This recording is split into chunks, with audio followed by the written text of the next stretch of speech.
This is Ace at the Plate on WCWPSports.org. All right, Doug. Good morning or good afternoon. Sorry, I'm so lost today. It's been busy. Happy Monday. We're back. How's it going? Yeah, not too shabby. I mean, the Mets, they've been showing that they're a team of four, the tour de force of the whole entire league right now. They really are, aren't they? And around the league right now, we see the Yankees petering off. It's been sad. They got the broom, the sweep straight up from the Red Sox. But, yeah, let's talk about some news around the league, though, before we start jumping into the meat and the bones of our There's topics. so much to talk about today. I'm really excited. But why don't you start off? You have something on the Padres, right, about A.J. Preller? Well, recently that there's been a lot of noise going around with the San Diego Padres because there was a recent trade, and as we knew last year in the offseason that they were one of the most active teams during the trade deadline. Yep. And they had a rapport with the Red Sox where they would be sending over these high-touted prospects for a lot of Major League talent and vice versa. Recently this year, the Padres traded with the Miami Marlins. And the Miami Marlins got Andrew Cashner, who's an upside player, who's got a lot of strikeout value, but hasn't really put it all together for a healthy season. But in exchange, they also got with Andrew Cashner, Colin Rea. Colin Rea was sent over, but within 2 weeks, it was shown that he had ligament damage in his elbow and was shut down for the season and sent back to the Padres. This raised a lot of red flags in the industry. And it came out recently about this week, or last week, is that A.J. Preller, his name, the general manager of the San Diego Padres, had done a lot of deceiving work by keeping some medical information hidden away from these opposing teams, and in turn, he is now serving a 30-game suspension. Yeah, that's so interesting that, I remember hearing that. I don't know if that's where you heard it, but I remember hearing that on the broadcast. I think it was just a few days ago. And, it's crazy that, he's actually had some incidents in the past, believe it or not, that they mentioned on one of the Mets game broadcasts. One of the things they had was a few years ago, just this exact same thing. It was just basically it was almost baiting a trade because it's so strange how GMs could get away with this type of stuff. It just goes to show that we need more. I don't know what the word is. Transparency in how this stuff goes because people are getting, I guess you could call them baited. Well, no, it was originally the idea behind the medical reports is transparency amongst teams. So any interested team, no matter what a player does, even if it's after the game that they have to take some anti-inflammatories or even go into a hot tub bath, they have to put that down on a medical report. Yeah. Every single small type of thing, even if it says they just put on a little bandage or if he even got a cut and he had to put it over his hand with a nice little Dora the Explorer type of themed bandage. And so what happened was with A.J. Preller is this sneaky son of a bitch. What he would do is that he had one report that he would use internally for his own medical staff so that they can keep a watch on their guys. And then the one that they're supposed to submit to the internal review amongst the whole entire Major League Baseball that every team can see, they submitted a different report. So that's why you would see such as instance. For instance, Drew Pomeranz, when he was traded to the Boston Red Sox, he was traded for one of their top prospects. I'm pretty sure it was their top pitching prospect. But the problem is, Drew Pomeranz, once he got to the Red Sox, admitted to them, I've been taking anti-inflammatories because my arm hurts. And this raised a lot of red flags, if you can believe, where people say, wait, hold on, we just made this huge deal for you. Like, something that's supposed to be shelling out a top prospect and banking on that this one starting pitcher, when the Red Sox were in dire need of a starting pitcher, and they acquired him, and they don't even know the full facts of this. So after digging up after, a little bit, they realized the Padres have no honor. That the Padres have been keeping these reports secret inside so that they can try to hoodwink these teams that they're trying to trade. And you're right, it's a bait game. It's a bait. It's almost like a bait. And the thing is that Gary at least said, and I don't remember the exact details, but he said about they had some trade going on with the Marlins, and then the Marlins balked relatively quickly. Now, I don't know if that's giving something away. I don't know if the Red Sox should have seen something wrong. Like you mentioned with the Marlins with Colin Rea. I don't know if the Red Sox should have seen something coming. It's just very fishy. And as far as I know, he got a suspension for It's 30 games now. But for a general manager for a team that's not even competing right now, when the trade deadlines are done, it means nothing. It's a slap on the wrist. Honestly, it is. But they can't.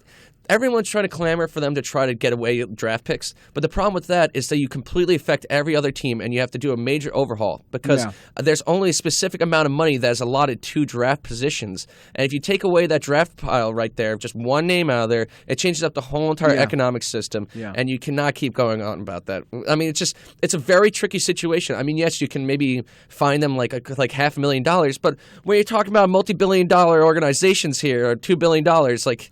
That's honestly, a drop in the bucket. Honestly, I personally sort of agree with you that this was the right way to go. Well, I know you're not saying that. Well, I'm just saying I don't think it would have been right to take away draft picks, and I know that's really bad. But then again, and maybe this is just like me sort of feeling bad for them, but like, man, they're not going anywhere. Oh, the Padres? Yeah, they're not going anywhere. So I just say let them rebuild, let them be terrible. But I would say reprimand this guy harshly. I mean, he should have they should have increased the amount of money he should have been fined. I don't know, what was it, $500,000? I think so. No, I think it was actually only $100,000 or something like that. Yeah, I would honestly just fine it $5 million or something and call it a freaking day. Because I mean, how far back does this go? Because this guy's been wheeling and dealing, and even your boy Ken Rosenthal wrote a piece about saying that this guy's been a shady character in the game since early 2000. He's done a lot of things like this in the past. And it's surprising that the Padres owner hasn't fired him. But then again, he's not banned from baseball. He has every right to keep him there. And, hey, I mean, power to you. You're keeping your job. I mean, you're breaking the rules, sort of. Well, they're not really breaking a rule, but you're just... No, they are breaking a rule. You're supposed to have complete transparency. And, it's shady. It's shady as hell. The guy's trying to play it off you know what? It was kind of a mistake. We had two separate medical files, but that's the one that found out. Why would you have two separate medical files? That makes no sense. It's inexcusable. And like I said, this guy is, again, he's not like he's not doing the worst thing you could possibly do, but give steroids to somebody. But this is terrible. This is inexcusable. Well, that's the 2000 Yankees for thinking. Yeah, but you need to honestly, this guy. I don't see how the Padres keep him in work, but I guess they do because, again, but they don't mind the cheating because at the end of the day, it benefits them. Yes, that's exactly it. That's it. And that's why I'm pissed off that the team isn't getting more fined. I mean, you can't take away these draft picks. Maybe you can take some money away from their international signing pool because how can this organization not know that this is going on? There's got to be multiple people. The owners have to know and sign up on these trades. Like I'm saying. Couldn't they just be like, oh, wow, this guy has been pretty hurt for a while. Weren't you reporting that to me? Well, yeah, but we could still trade him. I'm not 100% sure on this, and you could correct me if I'm wrong, but I don't think the Cardinals are getting any punishment for their sort of, and I know this is a little unrelated, but they sort of did a hacking scam. They sort of hacked the Astros database or something, and they're a team that's in it. And honestly, that's a team that I would try and sort of really come even harsher on because of the hacking thing. That's true because you're stealing privately owned property information of a different company. I mean, obviously we call them organizations and baseball teams, but they are it's a company. They are. They're run like a company. They run like a business, and when you're stealing valuable, should I say, intel about prospects.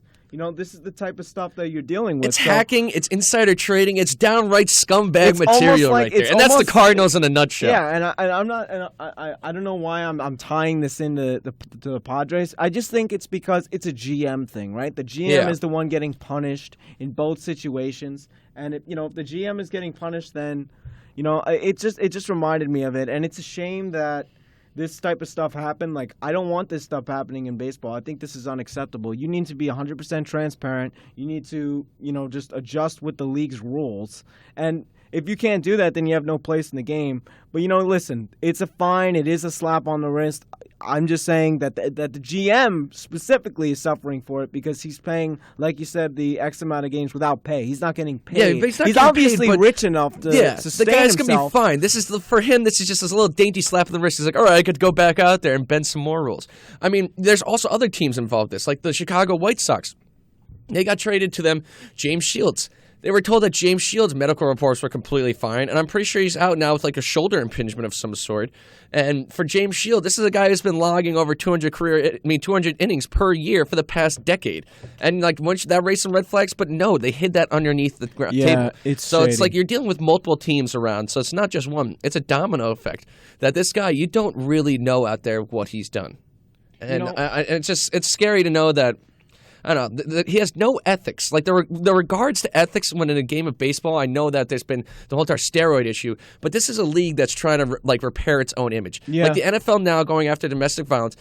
We had them. They're trying to repair the image, and they're in a downward spiral. Then you've got MLB, who has been recovering since the steroid era, but this makes them look so bad because it shows you that the upper echelon. It's not even just the players doing their own individual choices. This is something that affects not only just one organization, but has ramifications throughout the whole entire rest of the league. This stuff is unacceptable. I know we could go on in circles about it, and it's terrible that this is happening. I agree with you that the punishment should be worse. I don't know if it should be draft pick worse, but maybe it could be, because maybe it is that sort of thing where it will be careful of this. Be careful of who you hire as a GM, because then you might cost you. But then again, the Padres are going nowhere. Yeah, absolutely we're nowhere. talking about trash team. That organization, nowhere. And I mean, they're hurting teams that I guess like the Red Sox who are in it. But again, like, you're going to take away draft picks. Like, it's just not going to be good for the Padres. And I know, like, they just did this cheating type of thing, this shady stuff. But then again, like, seriously, like, this is at the end of the day, MLB is going to lose a ton of money because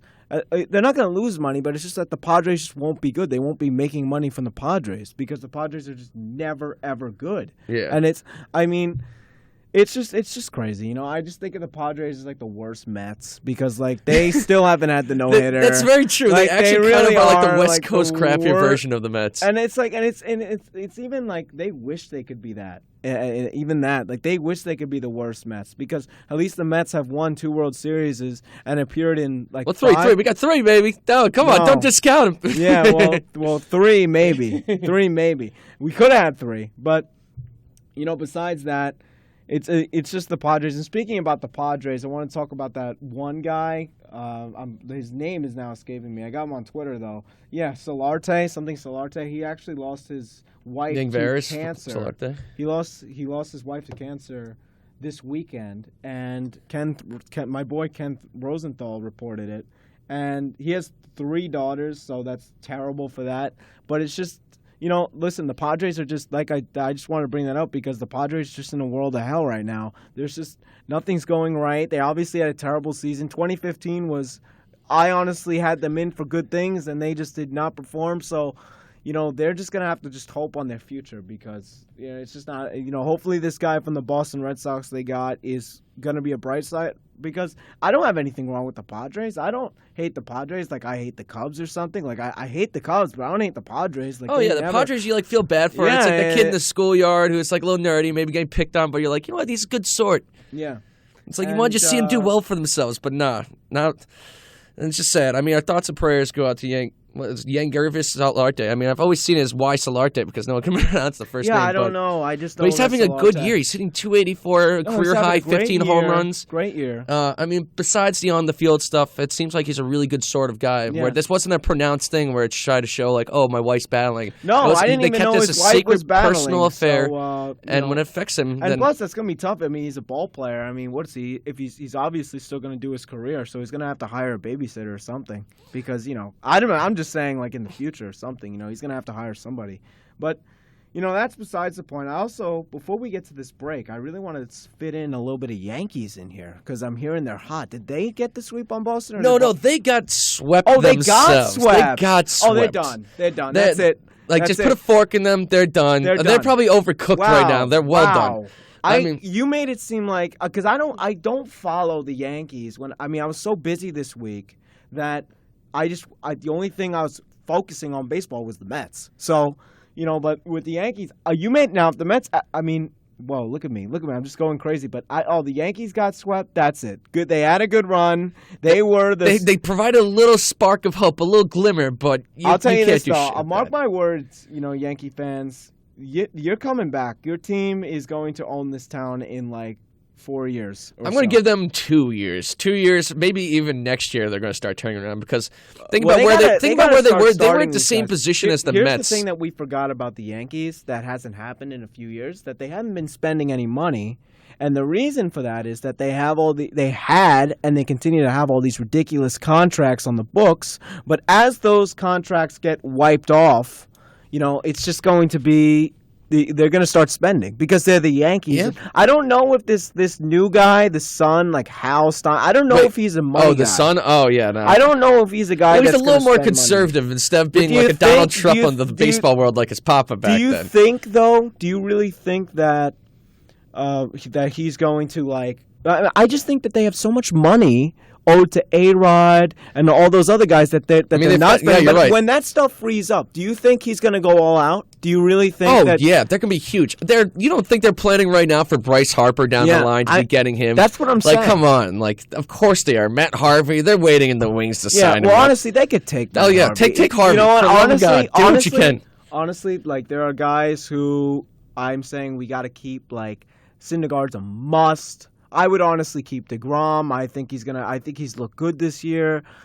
Matz, you want to keep, but is he ever going to stay on the field? What is Wheeler? There are guys. I'll tell you Is Wheeler dead? Like, honestly, like is it just a corpse that they're throwing up there? But let's stay on top. We love our Mets, but we got to finish up with the Yanks first. So yeah, but I mean the Yankees on their contract they've got CC Sabathia, who's owed God knows how much. Like it's got to be 18 towards 20 million, something like that. A-Rod's owed $21 million. Then you've got Jacoby Ellsbury, who's been an albatross of a contract. Like that guy has not been doing squat. Yeah. And like I mean maybe he's starting to come back to life a little bit, but he just recently got injured going back for an MRI in New York today. And, I mean, but there's so much hope for them right now because they got a huge haul of prospects back from Aroldis Chapman trade with the Cubs. Then you also have the trade with Andrew Miller and the Cleveland Indians. And beyond that, you've got your guys that are starting to produce already this year like Gary Sanchez. This kid hit 16th home run last night. That's more home runs than Travis d'Arnaud has RBIs this season. Yep. And about, I think, a third or fourth like less amount. Like the kid's only in like 180 at-bats to do that. Well, we're going to continue that talk after the break because, again, time's flying already. Yeah. It's crazy because we already have literally 7 seconds until we got to go. But we will be right back and we'll talk more about the Yankees when we return. Looking for some informal stress relief and a relaxing way to get to know your neighbors? Try adult coloring. It's like coloring for kids, but harder to stay in the lines. It's on Tuesdays at 7 p.m. in the Port Washington Public Library. For more info, call 516-883-4400 or visit pwpl.org. The community calendar is a public service from your friends at 88.1 FM and WCWP.org. Youth is a gift of nature, but age is a work of art. Learn to appreciate life after retirement through the arts and entertainment on Senior Moments. Tune in every Tuesday morning at 11 right here on 88.1 FM and WCWP.org. You're getting sleepy. And thinner. Learn the merits of hypnosis for weight loss with hypnotist John DeGeorge. You can relax yourself into wise food choices. It's on Monday, September 26th at 7 p.m. in the Westbury Memorial Public Library. For more info, call 516-333-0176 or visit westburylibrary.org. The community calendar is a public service from your friends at 88.1 FM and WCWP.org. You're listening to Ace at the Plate.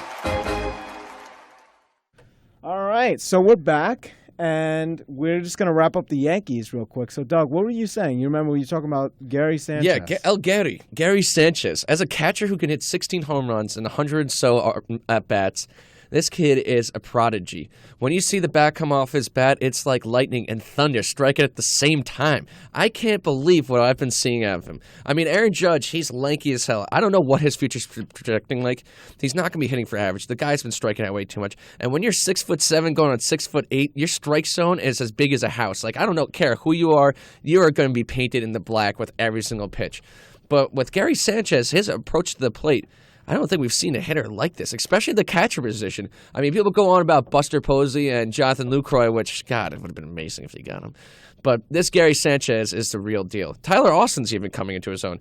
And then you get Mark Teixeira, who's going to be retiring after this year. So I'm saying there's some hope for the future. And as long as you got Dylan Betances in that back of the bullpen, things can be looking pretty damn good. Yeah. And with Luis Cessa coming up as like a starter. Give it a few years, and they're going to be a great team. But you know what? I think that wraps it for the Yankees for 2016. Yeah. It was a mixed bag, but Honestly, 6 feet under, man. Could They're have done. been worse. In my opinion, it could have been worse. Could have been better. Could have been worse. Makes you think if that team would have kept together, if they would have had enough. Well, no, I it's also still just don't think so. and also in an still impossible don't think division so. with two out of the top 4 teams in the whole entire league. But I really want to finish it on the Yankees because let's get real. They're irrelevant right now. And I mean, you could look at me as a nasty Mets fan or whatever, but Yeah, we're a little biased, not gonna lie. You know, a little biased, but I just want to get into some great or maybe not so great things because I want to talk about DeGrom, who's done for the season.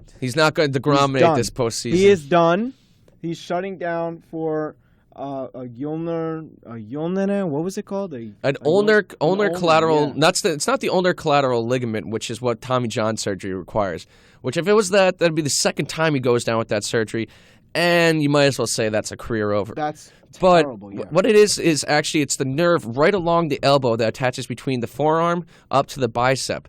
And the problem that he was experiencing is that upon every single pitch that he was snapping forward, it was like someone was punching his funny bone. Actually, more appropriately, probably someone was nailing in a screw into his funny bone. No. And imagine that. And the guy was such a workhorse. He was pitching through that for the past couple months, I'm pretty sure, because he went through the last bullpen, and Terry Collins immediately steps off Terry Collins, we'll get there in a tiny bit, but immediately after DeGrom gets off the mound, states to Terry Collins, Terry's like, wow, that was the best bullpen I've seen you pitch in months. And he says, yeah, I'm done. He's like, what do you mean you're done? He says, I can't do this anymore. That shows the grit and the guts of this guy. You know, I think he was Rookie of the Year like 2 years ago. Like, I love this. I love his grit, but I mean, compared to Harvey, who would just be crying and wincing and be like, I need to protect my future, Scott. Protect me. Let me tell you something. DeGrom, and let's make this clear. Even though we had a lot of guys come up in 15, DeGrom was the ace of that season. And you could make the argument that DeGrom was the ace this season. In a way, because he was just so consistent for most of it. Oh, yeah, he was just very unlucky with the win-loss totals. Yeah. His support was non-existent. But I'll tell you this, though. DeGrom, a great year, right? It didn't end well. Great year, though. He's going to go through the surgery. He should be back in time for spring training. He's going to recover. Yeah, the surgery's not that bad. It's just, I might make it sound so simple. It's just simply moving the nerve over so that every time he does a whipping action with his arm, it just doesn't flick so that he gets that funny bone pain. Now, here's the thing. With the Mets, you might think, if you told us this at the beginning of the season that DeGrom was going to be out in the pennant race or in the wild card race, some people would say season over. Some people would say season over. But Gesellman and Lugo, those two, and I don't think he pitched bad. I didn't get to watch. No, that game. it did well. He did very well. Those guys coming in and filling in those roles, the season is far from over. In fact, now the Mets, with sweeping the Twins, are in the sole possession of the first wild card Which spot. means home playoff, baby. Home playoffs, which would be great if that holds. Because think about it. I mean,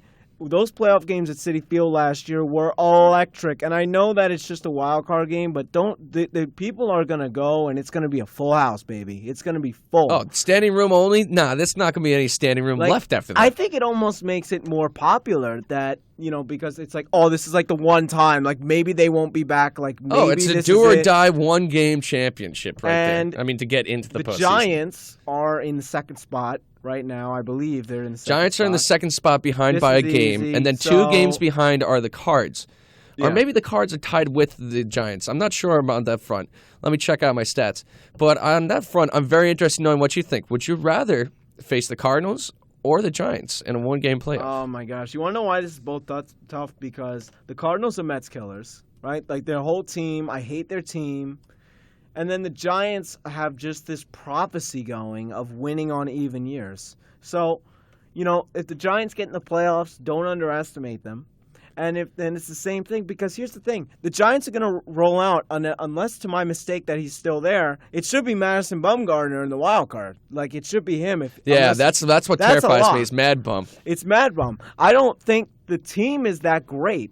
Right, considering of how badly they played. They're 22 and 37, I think, since the All-Star break, they're which not is great, though. the worst actually in the whole entire league.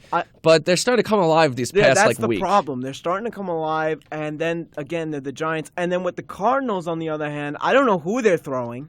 They're so inconsistent. I mean, the only Adam Wainwright is not the same pitcher that he used to be. I mean, he has a mid-4 ERA. Of Adam Wainwright. Finally, revenge is coming back. The death of Adam Wainwright, and again, it's the Cardinals. I just don't want to see Yadier Molina somehow. Yeah, it's going to be 8th inning. There's going to be 2 on, and it's going to be 2-1 Mets, and then he's going to hit it. It's going to be 3-2, and the next thing you know, they're going to bring in someone like Hansel who gets his emotions up, and then he ends up walking Yadier Molina is just gonna do something he's in ageless. that series. It's ridiculous. I'd rather face the Giants. That's how badly. And you know what? Even Yadier Molina isn't having a great series, but against the Mets, he'll get his hits. Mm-hmm. Against the Mets, he'll do his thing. He's like Pudge Rodriguez, man, but even better. I don't want to face the Cardinals. I actually want to face the Giants. Even though Bumgarner is scarier than whatever the Cardinals have, I just feel like that the Cardinals will do damage just because they're the Cardinals. They're like a Met killing team. They just are. They always have been.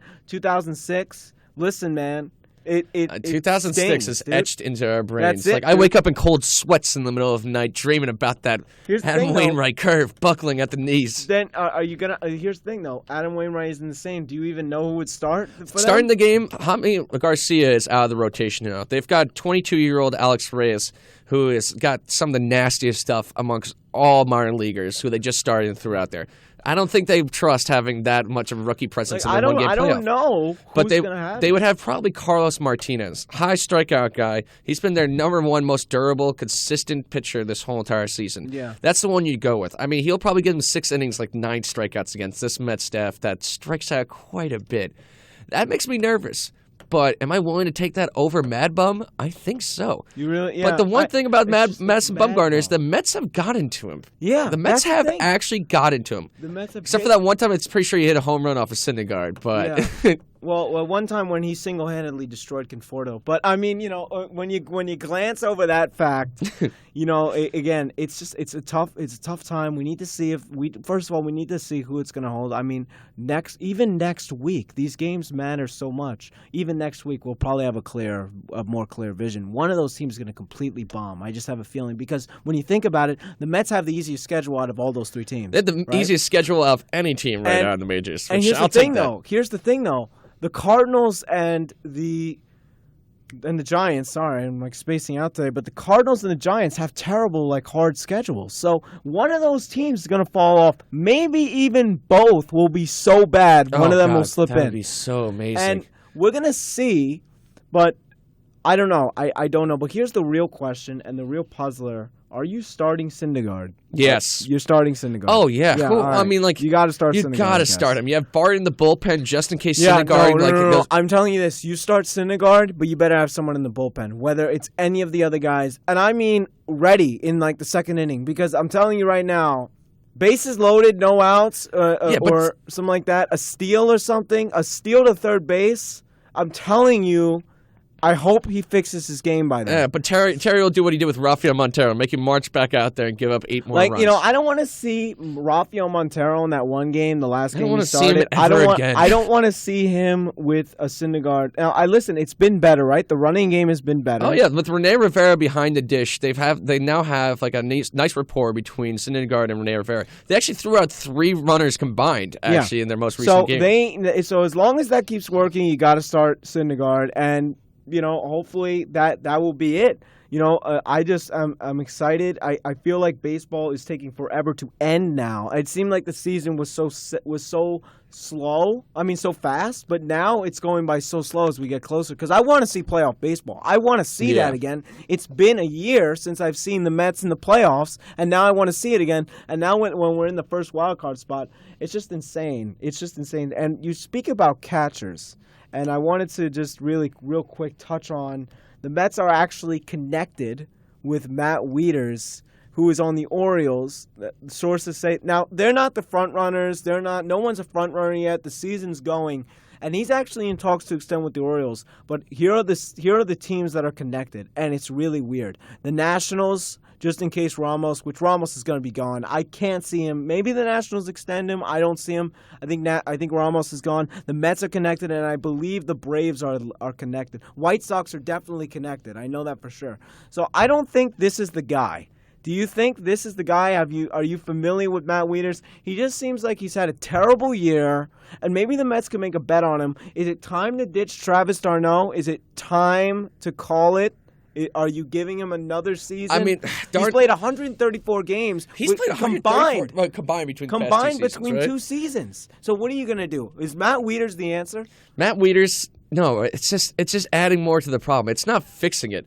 It's kind of like, man, it's so difficult when you see someone like this, Matt Wieters. He's injury prone. It's the same narrative. Is this the same guy? It's the same story we're hearing. This guy. Is this guy Travis d'Arnaud? He's Travis d'Arnaud 2.0, but maybe even slightly better. Yeah, he can throw. He can throw out like a couple of times. Though, right? I mean, like. We got to get nothing special at all. I mean, this is a guy. I mean, when you look back, his best year was 2014. In 2014, the guy hit 308 with a batting average with a 339 on base percentage, which for the Mets is pretty good, but for the rest of the league, it's kind of not that great, no. It's kind of like you're like scoffing at that.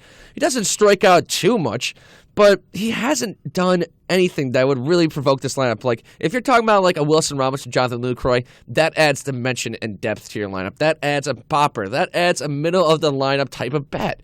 But when it comes to this guy, Matt Wieters, he's been this prospect that's always been promised, but he's never come to his full realization. Never done it. And when you're looking at this, when I mentioned that season when he hit 308, that was his age 28 year. That's when you're hitting prime peak of a player. For a catcher, that's your only last year. Maybe 30 is like the last distance, but this year was his age 30 season.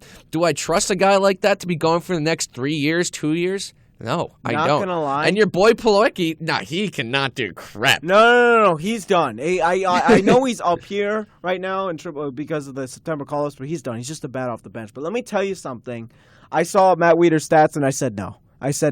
Not this guy, not interested. He doesn't have any redeeming factors to him. He doesn't have. It's not like It's not even slap singles, just slap strikeouts. Yeah, this is not what the team needs. And I know it's probably a loose connection, but they're connected somehow. So it's just a factor. I thought I'd mention him, and I would like to mention. Speaking about contracts, things like that, first of all, Washington might lose Ramos, which would be a huge thing for their offense coming off next season. I know we're getting into off-season talk, but imagine the Mets got Ramos. That would be ridiculous. I'm nervous. It's impossible. I mean, I'm nervous about Ramos, though, because the year before, I'm pretty sure he hit like 234. I don't think it's happening. He was in the 220, 230 range, but this year he's at 308. What makes such a significant change from year to year? Some might say it's an injury comeback, but one thing that motivates a player more than anything else is a contract year. Yeah. And that's what we're looking at with this player. Here's the thing. I'm so nervous about players in contract years because it doesn't show how they're going to be able to perform, because it also shows that will they give your team that 110% that it's needed if it's not for the money. I personally, here's two things. One, I think it would be great if the Mets signed him, because I hate the Nationals. Oh, it'd be like they're Murph, but us doing a Wilson Ramos. I would love it, but there's no chance. I don't think there's a chance. Here's the reason. One, if you're gonna spend that type of money, I don't know how much he's gonna get, but if you're gonna spend some money, you got to spend it on Cespedes. Like, that should be their first move, and that segues into something I really want to talk about, because I don't think it's happening. I think he will actually leave the Nationals and go to the AL or somewhere. I don't see him on the Mets. Really? It would be great. I don't see him on the Mets. I don't see him anywhere on the at least in our division. I don't see him anywhere in our division. Honestly, you know what? It'll probably be the White Sox. You heard it here first. It'll be the White Sox. Believe me, there's just something about that team. They'll make one good acquisition and then not win anything. So, but here's something I want to talk about, and this is real interesting.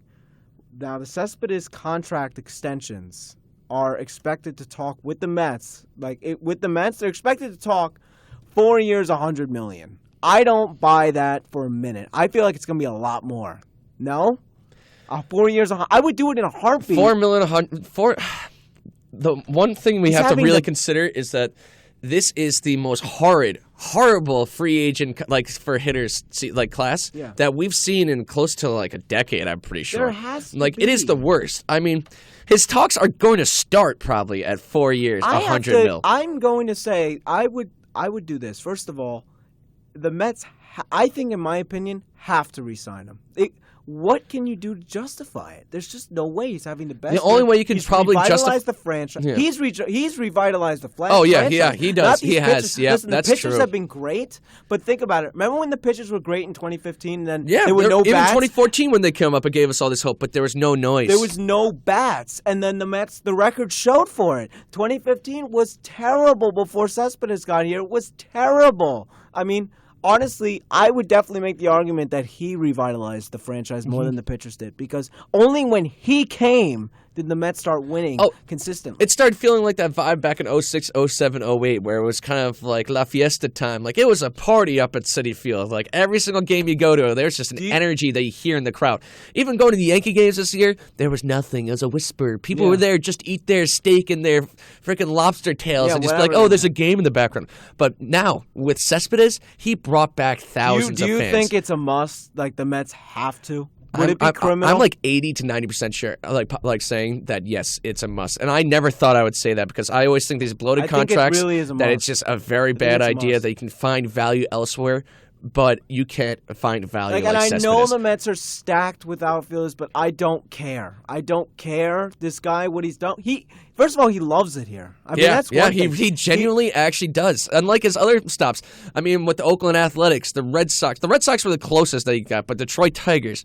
You just see that the guy wasn't really there, and he wasn't really exactly a clubhouse fit, which is why I think he got traded so many times. That no one really thought that he could put it together, and they really the clubhouse. He's friends with Cabrera and Cespedes. Perfect and these for this guys are clubhouse. all going to be here next year. It's true. So that's a great point. point. Here's the thing, though.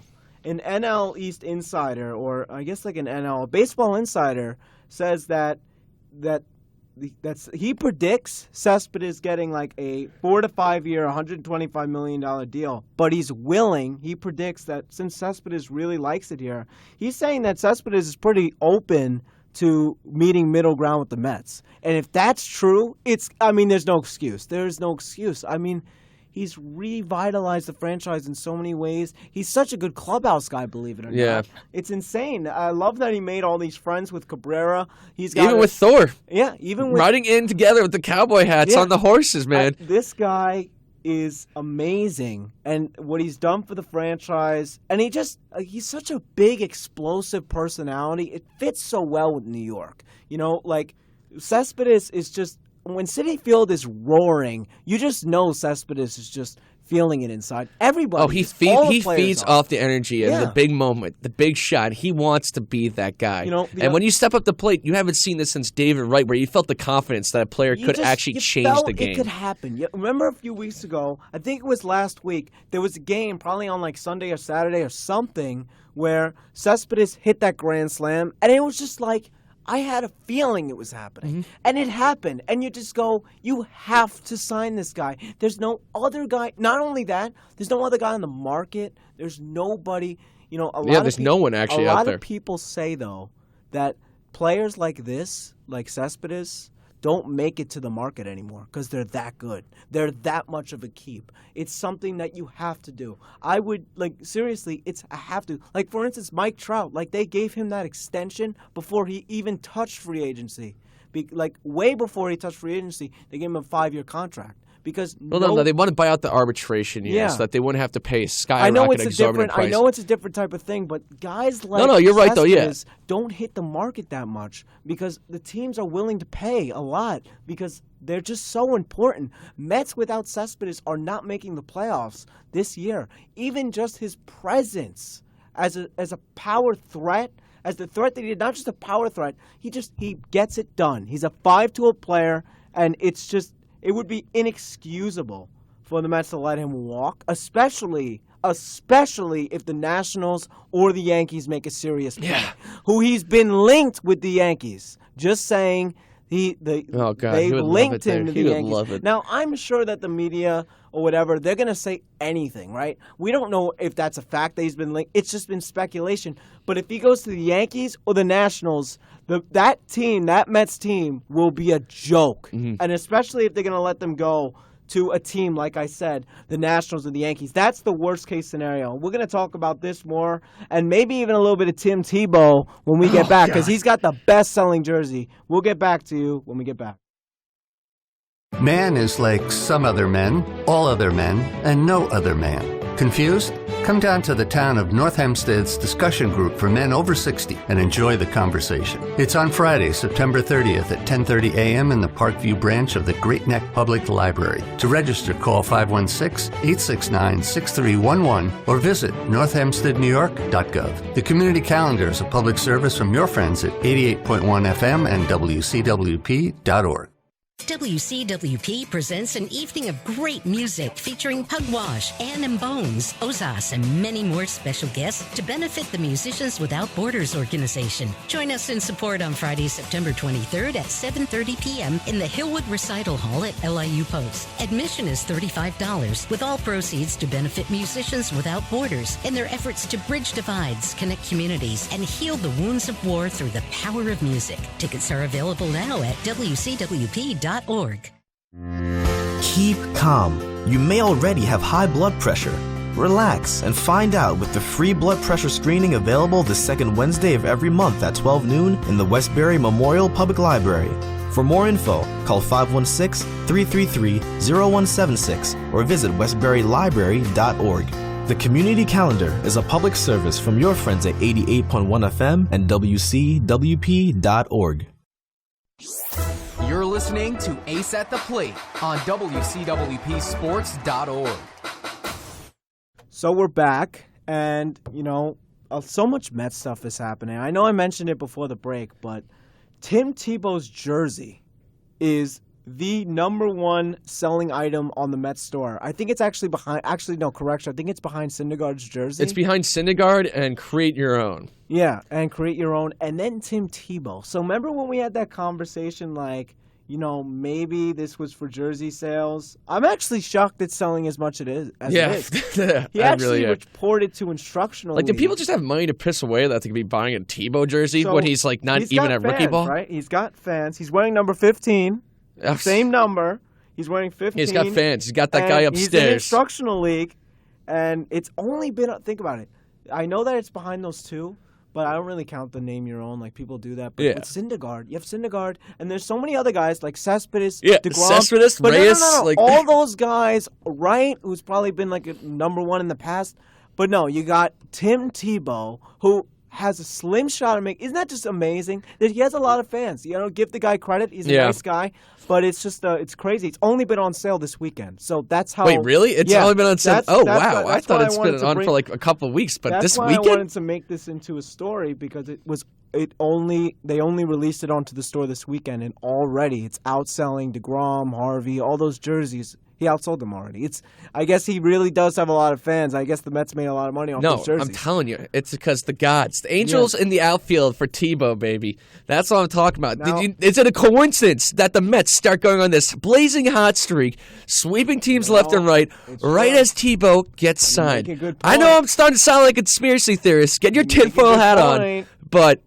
You know what? Sandy Ellison knew that you need to get a little kickback karma from the man upstairs by getting Tebow out there. Let me tell you, Tim Tebow has gotten those jersey sales, and he's making his quest. I know it's not realistic. I like how you put it as a quest. I think it's a quest to really get to the majors, because really I think it's slim. But I honestly think he'll make it. I would like to see him make it. I think it'd be fun. Don't but maybe not on the Mets, because it would just be wasting a roster spot. But I would like to see it. You know what? Put him as a pinch hitter, honestly, just because, I want to see him debut. I want to see it. And that game's going to be watched like crazy. Oh, ESPN's going to be feeding into it. So feeding. It's just going to be interesting to see how he goes. But then again, he can't play the field. Just don't, there's no space for him, especially because he's going in as an outfielder. And we mentioned before with the Cespedes thing, there's just no space. And the amount of space also, the literal space inside of Citi Field, he can't be covering that. He's got to be like your fifth outfielder. That's what he's got to be. He's got to just be the guy, this good morale guy who provides the prayer before the game and can come up for a pinch hit at bat and used by the grace of God to get a home run. And it's just that's it. It's just crazy, dude. I just can't believe that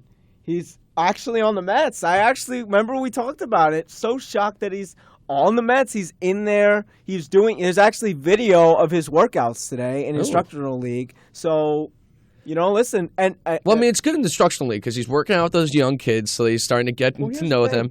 He's starting to get up to speed instead of being thrust into a bigger situation. But then he's going to go back to radio broadcasting for college football next week when the instructional league ends. So what is that? So the Mets are just going to let him do. Wouldn't this have been more realistic if he did this in 2012 after football? That's Maybe what I thought. A couple it. years off. I mean, the guy is still the guy is a gift from God. I mean, have you seen how jacked the dude is? 28. I mean, he's 28.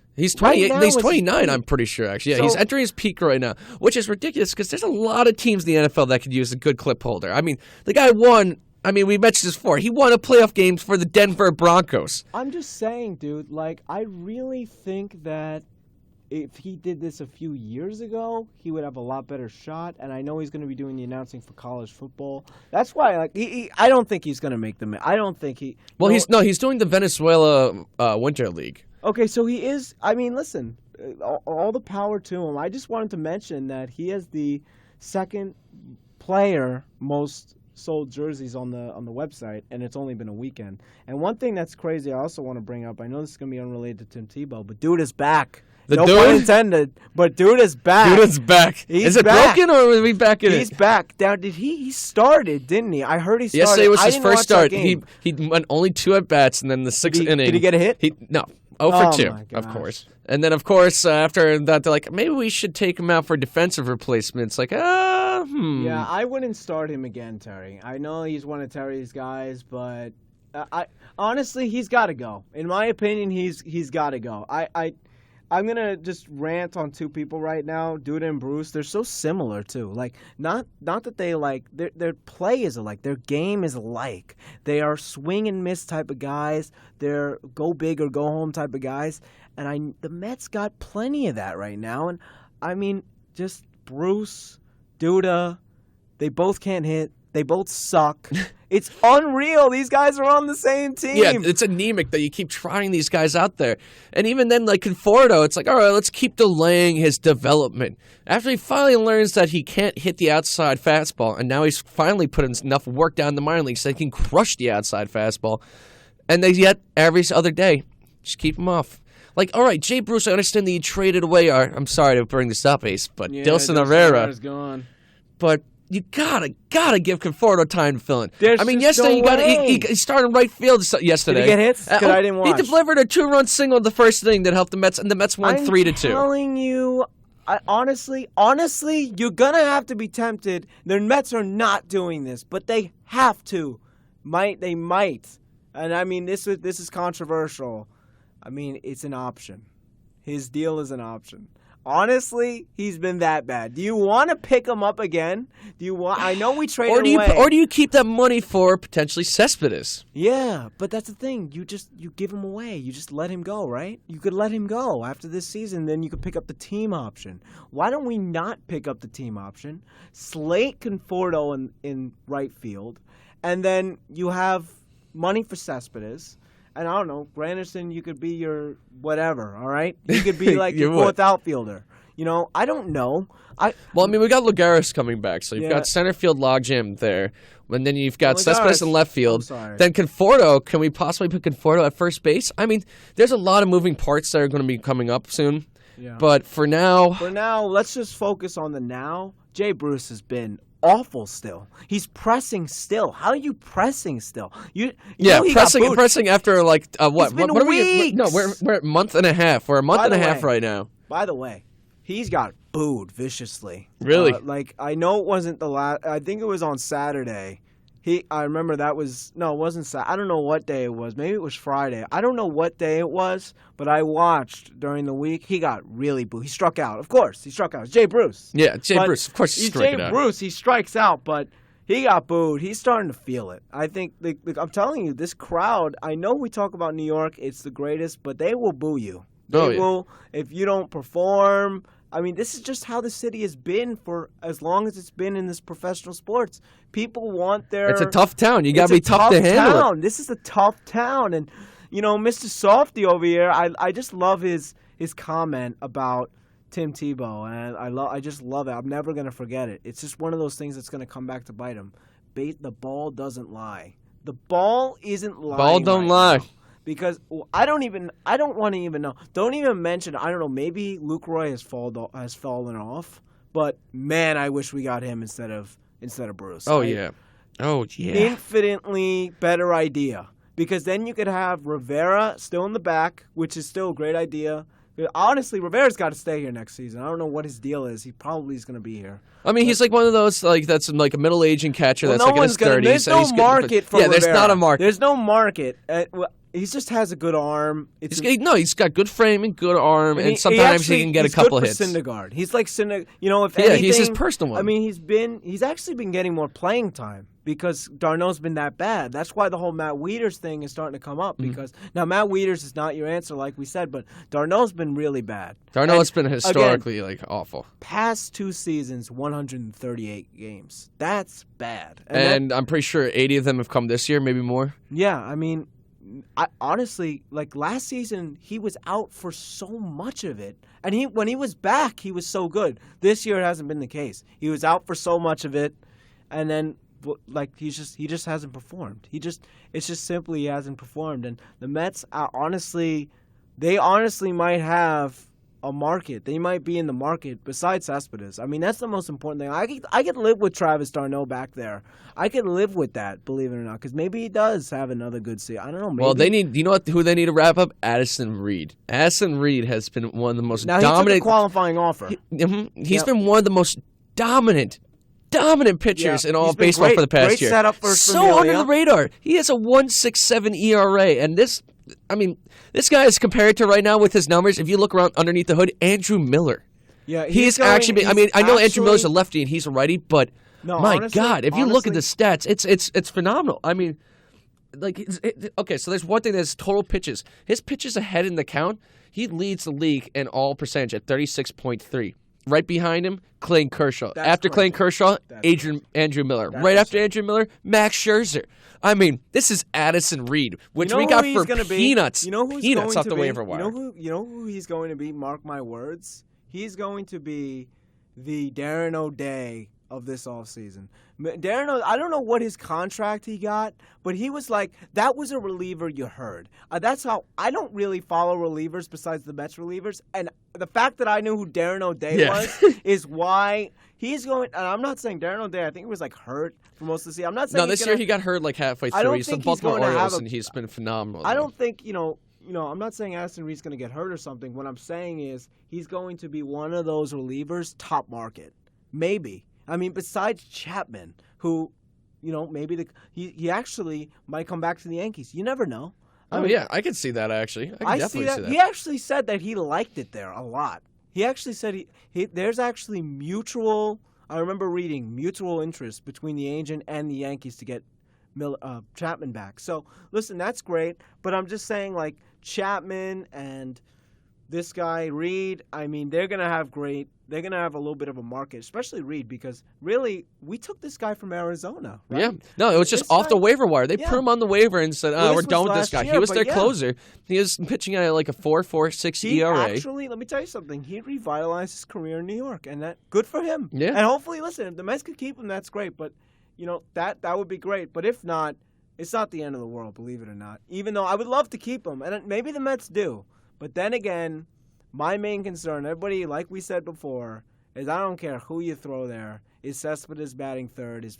Why is he batting like third all the time? Also, like he should be batting. Well, because I love it kind of because you have the speed of Jose Reyes and Asdrubal Cabrera, which we've seen is one of the most dynamic They're the best 1-2 punch. They need to be 1-2, and then like they're back-to-back Walker. home runs, they're back-to-back steals, and like I'm just loving this dynamic. I guess you know what I would have done. This is what I'm doing. By the way, Neil Walker, are we getting him back? I mean, we don't know. That's a good one. That's a really good question. Is he going to be a high price to get back? No, because when you're coming off a back injury and for a slight, I mean, he did have all of his home runs, but his batting average and on-base percentage weren't exactly near his career norms. Let's not forget that he didn't. He had a good year, but he made up for it in his last hot stretch. Yeah. Otherwise, if that hot stretch didn't happen, we would not be talking about re-signing him because he's terrible. Oh, yeah. And as a guy who was supposed to be, just a temporary guy. Two things. One, I think he adjusted well in New York. I think he adjusted from Pittsburgh. Yeah, from to being New a York quiet well. guy in a quiet market kind of like in He actually became Pittsburgh. sort of a leader in the clubhouse. I actually really appreciate him, and I know I got on him earlier in the season, but I actually really do appreciate his transition from Pittsburgh to New York. I think he would be a great signing for him to come back. You have Cabrera, and again, worst case scenario, you don't get him back. And he has a back injury. I don't know his market. Worst case scenario, you just slide Reyes at second because.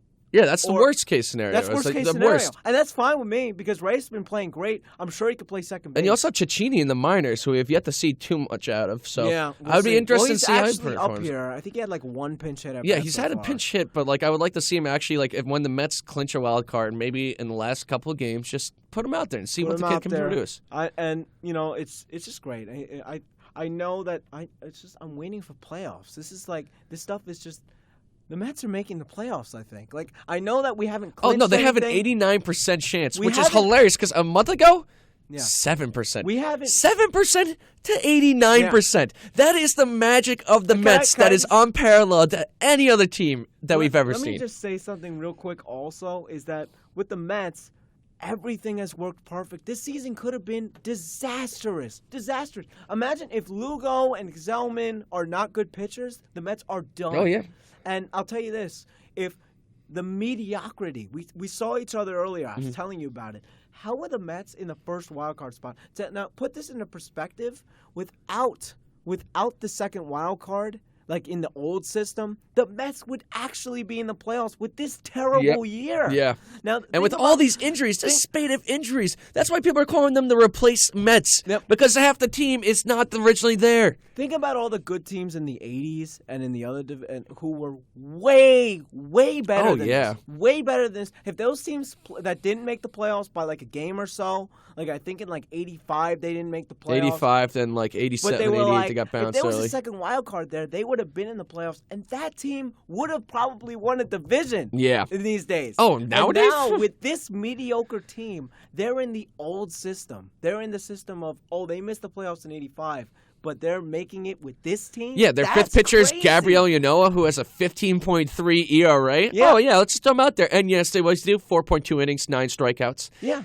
That's what the Mets are throwing out there. That's why it's 1973 all over again, where pieces are just plugging in and they're sticking. They're working. Whatever the Mets are plugging in, besides Jay Bruce, notoriously, it's working. It's and they're great. getting ready to party like it's 86 also. Cespedes is just waiting to pop that champagne When bottle. you clinch the wild card, do you bring out the champagne or do you wait till after you clinch? You bring up, say you bring out a little champagne. You bring out some champagne, baby. Bring it because out, that's baby. a one or done. And if you make it, then it's oh my God, we survive another day to fight. I say this. You go, you clinch the wild card spot, 1 or 2 spot, whatever it is. No, one. You need the one. With this Mets team, imagine playing anywhere it's not else. Guaranteed. That's why but you have to do spot, or die, fight to the end. Whatever spot they clinch, I just want them to bring out some champagne, take it easy, relax, and get ready for that wild card game. I don't know how fast it comes. And put Steven Matz in bubble wrap just in case you make it past that first game. He's actually supposed to come back at some point. He's supposed to come back this week. No, this weekend he's supposed to come back. He'll be hurt again. Rotator cuff. Why is it always the rotator cuff? Inflammatory. All of our pitchers, it's elbow or rotator cuff. I mean, which is common amongst pitchers, but especially it's devastating injuries. But then every offensive player, it's their back.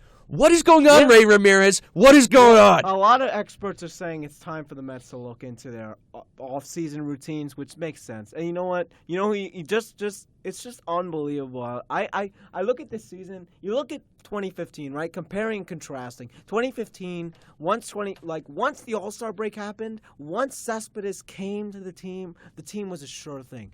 This season, a lot of people were predicting the Mets as a sure thing with Cespedes, with the pitching rotation, and it just went on. Doesn't it just seem like it was a terrible season up until the end? Oh, it's a fairy tale. That's why. The Mets, I'm pretty sure, are being controlled by some cosmic beings that just want to make a huge drama. It's like watching a soap opera on TV, but with Mets. And you find these replacement parts coming with these familiar faces. Jose Reyes coming back after a missing stint. I don't know what to make of this, but this is a soap opera. This could be on Broadway right now. Look at the Mets. So listen, are we clinching in 2 weeks or a week? I don't know how long. No, we're clinching. I'm going to say clinch on October 1st. Okay, October 1st is our clinch number, and it's just I'm gonna be so excited when they clinch. Last time the Mets clinched, I cheered so hard. I cried. I ran around the cried. campus. I ran around the campus with a Mets blanket, like a superhero, just screaming. I was so happy. I looked like an idiot, but it was just unbelievable. That's what this team does to us. Listen, I believe they're gonna make the playoffs. I mean, there's a chance they don't, and that would be unbelievable. But again, it's just hey, we're Mets fans. Yeah, you gotta believe. You gotta believe. And on that note, we're gonna see you guys next week, and hopefully the Mets will be closer to clinching, if not clinched already. So let's go Mets, baby. Let's go Mets. If you belong to a nonprofit organization, this space could be yours. Your friends at WCWP are here to help you spread the word about an upcoming event or the mission of your organization. Reach the local community right here on the North Shore of Nassau and an online audience all over the world. Email us at info@wcwp.org or send your info to 720 Northern Boulevard, Brookville, New York 11548. A message from your friends at 88.1 FM and WCWP.org. Like what you hear? Here's how you can let us know. Give us a call at 516-299-2626 or email us at info@wcwp.org. Like us at facebook.com/mywcwp and leave a comment. Or tweet us at mywcwp. We welcome all kinds of feedback. And if you'd like to give back, visit wcwp.org and click on the support tab. Thanks for listening from your friends at 88.1 FM and WCWP.org. This is WCWP, Brookville. The station for conversation. 88.